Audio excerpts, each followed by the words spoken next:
Welcome to Cryptid Adventures.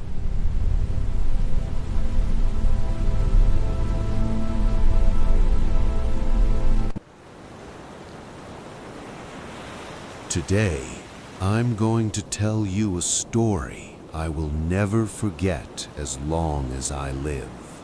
The story of Kraken, the true lord of the ocean, the largest monster still left on Earth. I was once Sailor Brant, drifting across the seven seas. Every single night, I still lie awake remembering that moment. And right now, I'm telling it to you exactly as it happened. No exaggerations, no omissions, so you can feel the real terror in your bones. That voyage, our ship left the coast of Norway, heading northwest toward Ireland, then onward to Greenland. The cold sliced through our skin like knives. The wind howled like 1,000 lost souls. But the sea was unnaturally calm. Not a single wave. We drank rum, sang songs, laughed as if we were on a pleasure cruise. On the third day, the lookout even climbed the mast and suddenly screamed, his voice shaking. "An island, only 2 nautical miles away. There's an island right in the middle of the ocean." The captain frowned, pulled out the map. "Impossible. There's no island marked here at all." Even shouted back, "I trust my own eyes, Captain." So the whole crew decided to row closer, and there it was, an island, about 10 miles wide, barren, no trees, no mountains, just gray rock and a thin layer of pale green moss. From a distance, it looked like a giant boulder floating in the sea. We laughed out loud. "What's there to fear? Let's go ashore and have some fun." That night, we lit a campfire, roasted meat, passed around the rum. After days at sea, the feeling of solid ground beneath our feet was pure bliss. But something felt wrong. A thick, rotten stench of decay kept rising from the earth itself. The ground trembled faintly, almost like it was breathing. We brushed it off as the rum talking. Midnight. I was half asleep when the entire island shuddered violently, like an earthquake from the bottom of the sea. Rocks cracked with a deafening screech. We jolted awake. The campfire died instantly. The island sank. Panic exploded. We scrambled into the small boats and rowed desperately back to the big ship. The ocean suddenly boiled. Massive whirlpools appeared out of nowhere, sucking like they wanted to drag the entire vessel straight to hell. The captain roared, "Hoist the sails! Row for your lives!" Too late. The island that had just sunk rose again in seconds.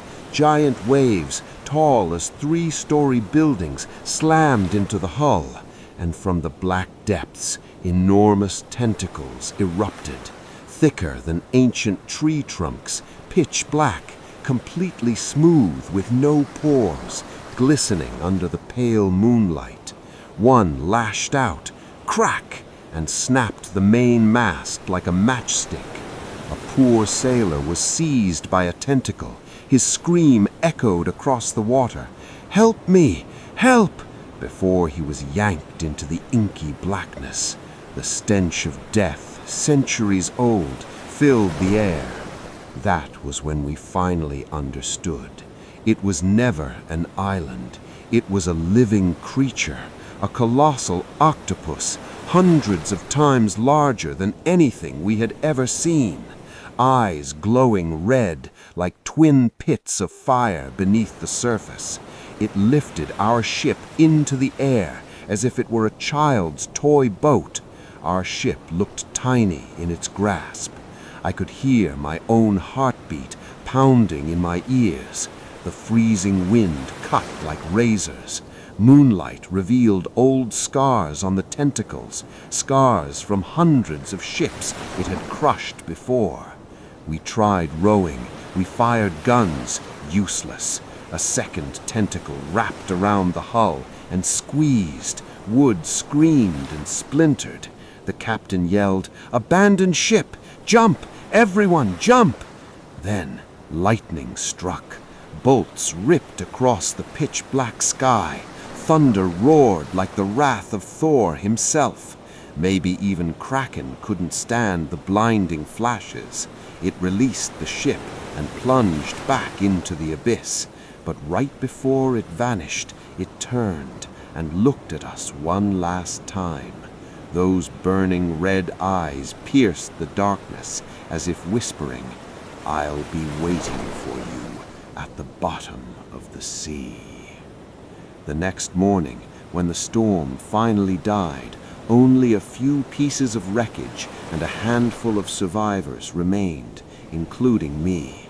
Another merchant ship picked us up, but ever since that day, every time I go near the ocean, I still feel it, watching. Deep below, Kraken is still there, breathing, waiting for the next ship to mistake it for a harmless little island. Do you know something? Modern scientists have actually captured giant octopuses measuring 18 to 24 meters long in the North Pacific and the Atlantic. They're as big as a city bus, and the experts say if creatures this size exist today, then Kraken might still be real.